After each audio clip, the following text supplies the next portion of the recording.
പഠിക്കാനും ഒന്നും കുഴപ്പമൊന്നുമില്ല. ഞങ്ങൾ ഒരുമിച്ചായിരുന്നു സ്കൂളിലൊക്കെ പോകുന്നതും എല്ലാം ഒരുമിച്ചായിരുന്നു. ക്രൂരമായി, ഇത്ര മൃഗീയമായി എങ്ങനെയാണ് ഒരു മനുഷ്യനോട് ഒരു ഒരു തൻ്റെ ഭാര്യയോട് ഇങ്ങനെ പെരുമാറാൻ? മോളെ പോലും എടുപ്പിച്ചിട്ടില്ല.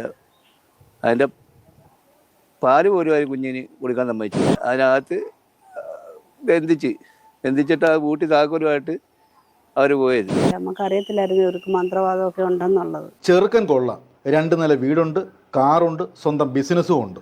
തുളസിയും ഭാര്യയ്ക്കും ഇതിൽ കൂടുതൽ എന്തു വേണം സന്തോഷിക്കാൻ? നിർധനായ തുളസി ഒക്കുന്ന പോലെ കല്യാണവും നടത്തി. തുഷാര എന്ന 22-കാരി ചന്ദ്രലാൽ എന്ന 26-കാരൻ്റെ വീട്ടിലേക്ക് യാത്രയായി. പിന്നെ തുഷാരയെ പുറലോകത്ത് ആരും കണ്ടിട്ടില്ല. സ്വന്തം മാതാപിതാക്കൾ തന്നെ കണ്ടത് 3 തവണ മാത്രം. 5-ാം വർഷം അവൾ ഭർത്തൃവീട്ടിൽ മരിച്ചു. ആ മൃതദേഹം കണ്ടവർ ഞെട്ടി. കല്യാണ സമയത്ത് 60 കിലോയ്ക്ക് മുകളിൽ ഭാരമുണ്ടായിരുന്ന തുഷാരയ്ക്ക് മരിക്കുമ്പോൾ വെറും 18 കിലോ മാത്രം. ആ പാവത്തിനെ പഞ്ചസാര വെള്ളം കുടിപ്പിച്ചും പച്ചരി കുതിർത്തു കൊടുത്തും കൊന്നുകളഞ്ഞു. എന്തിനു വേണ്ടിയാണ് ഈ നീചകൃത്യം ചെയ്തത്? ചന്ദ്രലാൽ എന്ന ഭർത്താവും അയാളുടെ അമ്മയും ചെയ്ത പ്രവൃത്തികൾ എന്തൊക്കെയായിരുന്നു? ഇപ്പോൾ ജീവപര്യന്ത ശിക്ഷ കിട്ടിയ ആ പ്രതികൾ ചെയ്ത ക്രൂരകൃത്യം എന്തായിരുന്നു? ഈ വീട്ടുകാരുമായിട്ട് ഫോൺ വഴി പോലും ബന്ധപ്പെടാൻ അവർ സമ്മതിച്ചിട്ടില്ല എന്നുള്ളതാണ് എനിക്ക് അറിയാൻ കഴിഞ്ഞത്. അപ്പോൾ പല സന്ദർഭത്തിലും ഞാൻ ചോദിക്കുമ്പം പറയുന്നുണ്ട്, വിളിക്കത്ത് പോലുമില്ല, വിളിച്ചാൽ തന്നെയും അവൾക്കൊന്നും സംസാരിക്കാൻ പറ്റത്തില്ല. ആ സംസാരം കേൾക്കുമ്പം തന്നെ അറിയാം ചുറ്റിനും ആൾ നിന്നുകൊണ്ടായിരിക്കും വിളിക്കുന്നതെന്നുള്ള അറിയാം. അതുകൊണ്ടൊന്നും സംസാരിക്കാൻ പോലും അങ്ങനെ പറ്റത്തില്ല. അപ്പോൾ ഞാൻ പറഞ്ഞു, നിങ്ങൾ മകളല്ലേ, നിങ്ങൾ പോയി തിരക്കണം, അത് അങ്ങോട്ട് കയറ്റത്തില്ല, കാണാൻ സമ്മതിക്കത്തില്ല എന്നൊക്കെയാണ്.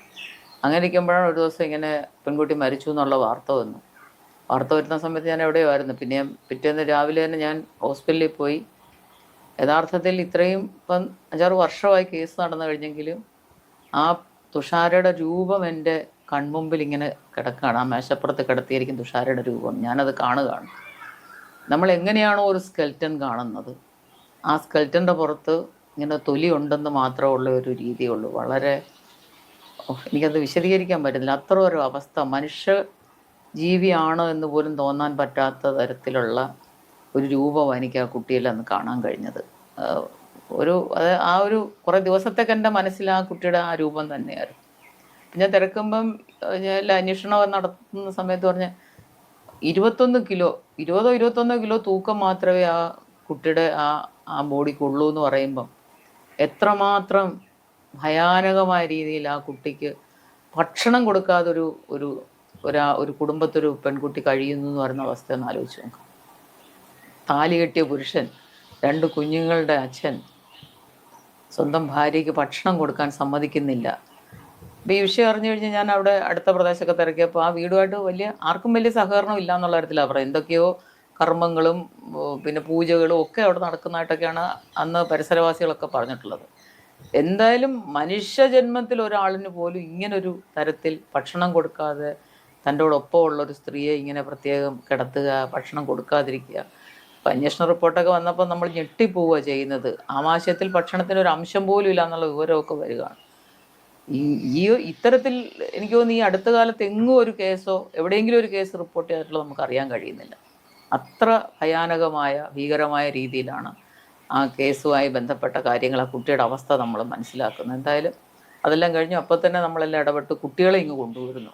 കുട്ടികളിപ്പോൾ ഇവരുടെ കൂടെ നിന്ന് വളരുകയാണ്. അതുകൊണ്ട് കുട്ടികൾ സമാധാനത്തോടെ വളരാൻ കഴിയുമെന്നുള്ളൊരു ധാരണ നമുക്കൊക്കെ ഉള്ളത്. എന്തായാലും കേസ് നടന്ന് അപ്പം അതിൻ്റെ ശിക്ഷയും കാര്യങ്ങളൊക്കെ എല്ലാം നിങ്ങൾക്കെല്ലാം അറിയാവുന്ന കാര്യങ്ങളാണ്. ആ പെൺകുട്ടിയുടെ അച്ഛൻ, തുഷാരുടെ അച്ഛൻ, തുളസി എന്നാണ് ഞങ്ങൾ വിളിക്കുന്നത്. തുളസി അപ്പം തന്നെ പറഞ്ഞു, ഇത്രയും കൊടുത്താൽ പോരായിരുന്നു ശിക്ഷ എന്ന തരത്തിലാണ് ആ ഒരു വാചകം എനിക്ക് കേൾക്കാൻ കഴിഞ്ഞത്.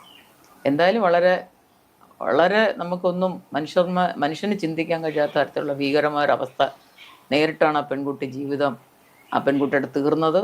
അത് എല്ലാ സമൂഹം ചർച്ച ചെയ്യപ്പെടുന്ന ഒരു വിഷയമാണ്. കുടുംബമാകുമ്പം പ്രശ്നങ്ങളുണ്ടാകും. ചിലപ്പം ഇത്തരത്തിലുള്ള സാമ്പത്തിക പ്രശ്നങ്ങളോ അല്ലെങ്കിൽ മറ്റു തരത്തിലുള്ള പ്രശ്നങ്ങളൊക്കെ ഉണ്ടെങ്കിൽ വേണ്ടെന്നുണ്ടെങ്കിൽ വീട്ടുകാരെ വിളിച്ച് കൊടുത്ത് പറഞ്ഞു വിടുക എന്നുള്ളതല്ലാതെ ഇത്രയും ക്രൂരമായി, ഇത്ര മൃഗീയമായി എങ്ങനെയാണ് ഒരു മനുഷ്യനോട് ഒരു തൻ്റെ ഭാര്യയോട് ഇങ്ങനെ പെരുമാറാൻ എങ്ങനെ സാധിക്കുന്നു? അയാളുടെ അമ്മ കൂട്ടു നിൽക്കുന്നു എന്നൊക്കെ പറയുന്നത് നമുക്ക് ചിന്തിക്കാൻ പോലും കഴിയില്ല. അതുകൊണ്ട് സമൂഹത്തിനും കൂടി ഈ കേസിൻ്റെ വിധിയും എല്ലാം ഒരു പാഠമായി തീരണം. ആ സമയത്ത് നമ്മൾ 20 പവൻ്റെ സ്വർണവും 2 ലക്ഷം രൂപ അല്ലെങ്കിൽ 3 വർഷം കഴിഞ്ഞ് 5 സെൻറ്റ് വസ്തു കൊടുക്കുക എന്നുള്ള ഒരു എഗ്രിമെൻറ്റ് എഴുതി കൊടുത്തതിന് ശേഷമാണ് വിവാഹം നടന്നത്. അങ്ങനെ എഗ്രിമെൻ്റ് എങ്ങനെയാണ്? മുദ്രപത്രത്തിലാണ്? മുദ്രപത്രത്തിൽ 50 രൂപ മുദ്രപത്രത്തിനകത്ത് എഴുതി കൊടുത്തതിന് ശേഷമാണ് വിവാഹം എല്ലാം ശരിയായത്. അങ്ങനെ വിവാഹം കഴിച്ച് 3 മാസം വലിയ കുഴപ്പമില്ല, നല്ല സഹകരണവും കാര്യങ്ങളും ഒക്കെ ആയിരുന്നു. ഇപ്പോൾ തള്ളയ്ക്ക് ഇച്ചിരി ക്ഷുദ്രപ്രയോഗമോ മന്ത്രവാദമോ അങ്ങനെയുള്ള ഏതാണ്ടൊക്കെ പരിപാടിയുണ്ട്. പക്ഷേ നമ്മൾ ഇവിടെ വന്ന് എന്നെ ആലോചിച്ച സമയത്ത് എനിക്ക് സ്വല്പം ജ്യോതിഷത്തിൻ്റെ വർക്ക് മാത്രമേ ഉള്ളെന്നാണ് അന്ന് അവർ പറഞ്ഞത്. അത് വെറും ഒരു ദുർമന്ത്രവാദത്തിനകത്ത് ആണ് അത് അന്ന് അവസാനിച്ചത്. അങ്ങനെ ഇവർ അവിടെ മന്ത്രവാദവും കാര്യങ്ങളും ഒക്കെ ആയിട്ട് കൂടുതൽ ആളുകൾ വരാനും പോകാനും തുടങ്ങിയപ്പോൾ അയലത്തുകാർക്ക് ബുദ്ധിമുട്ടായി. അങ്ങനെയാണ് അവർ കൊല്ലം കാഞ്ഞാവളിയിലെ വസ്തുവും വീടും ഒക്കെ വിറ്റുപോയത്. പിന്നീട് കൊല്ലം ഓയൂർ ഭാഗത്ത്, ഓയൂരിലാണെന്ന് തോന്നുന്നു, ഓയൂർ പറണ്ടോട് എന്ന ഭാഗത്ത് ഒരു 4 സെൻറ്റ് വസ്തു മേടിച്ച് അതിനകത്തായിരുന്നു ഇവർ താമസിച്ചുകൊണ്ടിരുന്നത്. അവിടെ വെച്ചാണ് മോള് മരണപ്പെടുന്നത്. ആ വിചാരക്രിയകൾ അവിടെ പലരും വന്ന് പോയിക്കൊണ്ടിരുന്നു. അവർ പലരും അവിടെ വന്ന് പോയിക്കൊണ്ടിരുന്നത് രാത്രിയിൽ. ഈ മോളുടെ അവസ്ഥ ഇവിടെ വീട്ടിൽ അറിഞ്ഞില്ലായിരുന്നു. നമ്മൾ എൻ്റെ മോൾ ഈ അവസ്ഥയിലാണെന്ന് നമ്മൾ അറിഞ്ഞില്ലല്ലോ. നമ്മളെ ആരെയും കയറ്റത്തില്ല, കാശ് ഇല്ലാതെ അങ്ങോട്ട് കയറരുത്. അത് മാത്രമല്ല അയലത്തുകാരെ പോലും അവർ ബന്ധപ്പെടുത്തില്ല. കാരണം 3 മാസം ആയപ്പോൾ എൻ്റെ ആദ്യത്തെ പ്രസവം നടന്ന സമയത്ത് മോളെ കുഞ്ഞിനെ എടുത്തതിന് ശേഷം എടുക്കാനായിട്ട് ചെന്നപ്പോൾ എടുത്തോ എന്നറിയത്തില്ല. അന്നാണ് മോള് നല്ല രീതിയിൽ ദേഹോദ്രവം ഏൽക്കുന്നത്. അതിനുശേഷം എൻ്റെ കുഞ്ഞിനെ അവർ മോളെ പോലും എടുപ്പിച്ചിട്ടില്ല. അതിൻ്റെ പാല് പോലും അവർ കുഞ്ഞിന് കൊടുക്കാൻ സമ്മതിച്ചില്ല.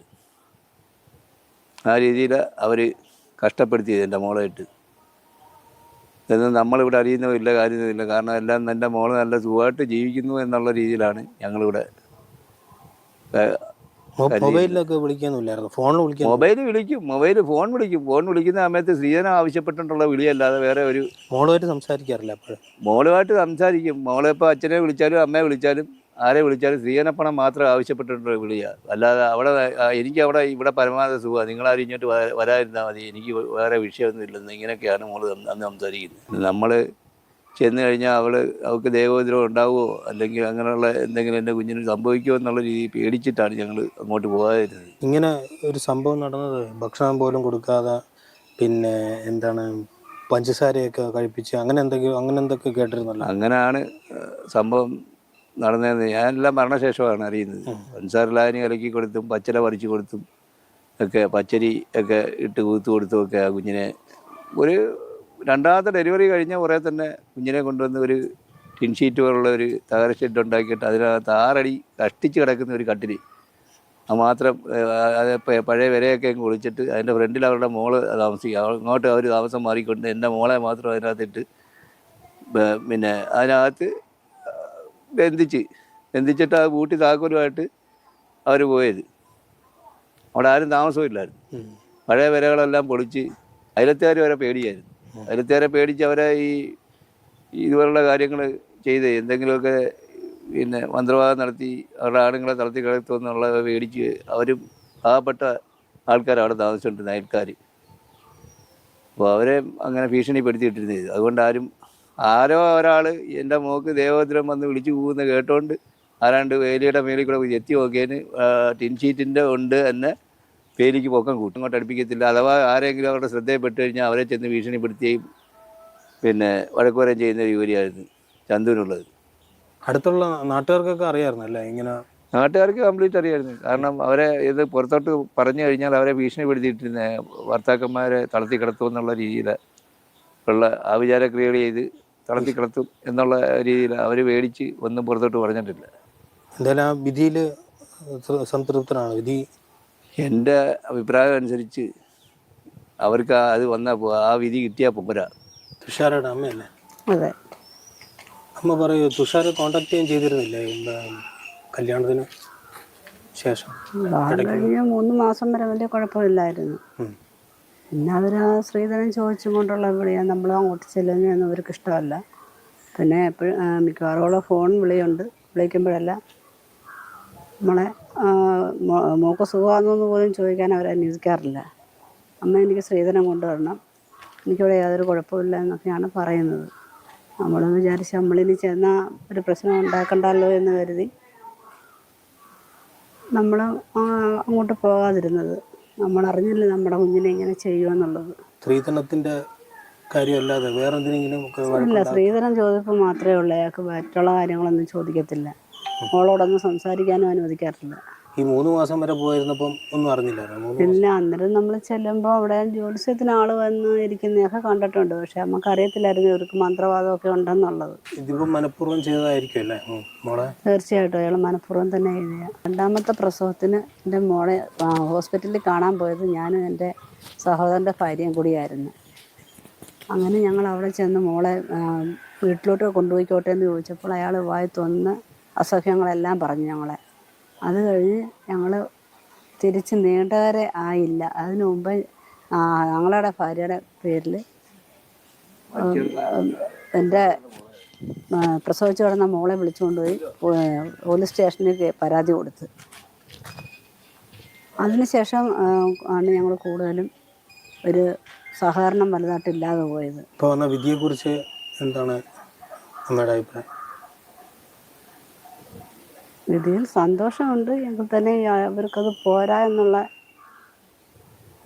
അഭിപ്രായമാണ്. എൻ്റെ മോൾ അനുഭവിച്ചതിൻ്റെ 10-1 പോലും അവർക്ക് കിട്ടുന്നില്ലല്ലോ. എൻ്റെ മോൾ അനുഭവിച്ച ആ നിറയാതനയ്ക്ക് ഇതൊന്നും കിട്ടിയാൽ പോരാ എന്നുള്ള അഭിപ്രായമാണ്. ചെറുപ്പത്തിലെ നല്ല ആക്റ്റീവായിരുന്നു. പഠിക്കാനും ഒന്നും കുഴപ്പമൊന്നുമില്ല. ഞങ്ങൾ ഒരുമിച്ചായിരുന്നു സ്കൂളിലൊക്കെ പോകുന്നതും എല്ലാം ഒരുമിച്ചായിരുന്നു. ഈ കല്യാണാലോചന വരുമ്പോഴത്തേക്കും വീട്ടിൽ അന്വേഷിച്ചോ? വീട്ടിലെ തുഷാരുടെ അടുത്ത് ചോദിച്ചായിരുന്നു ഇങ്ങനെ അവിടെ അന്വേഷിച്ചോ? അന്നേരം പറഞ്ഞത് നല്ല ഫാമിലിയാ, നല്ല കുടുംബക്കാരാ എന്നൊക്കെയായിരുന്നു പറഞ്ഞിരുന്നത്. അപ്പോഴൊക്കെ നല്ല ഹാപ്പി ആയിരുന്നു ആള്.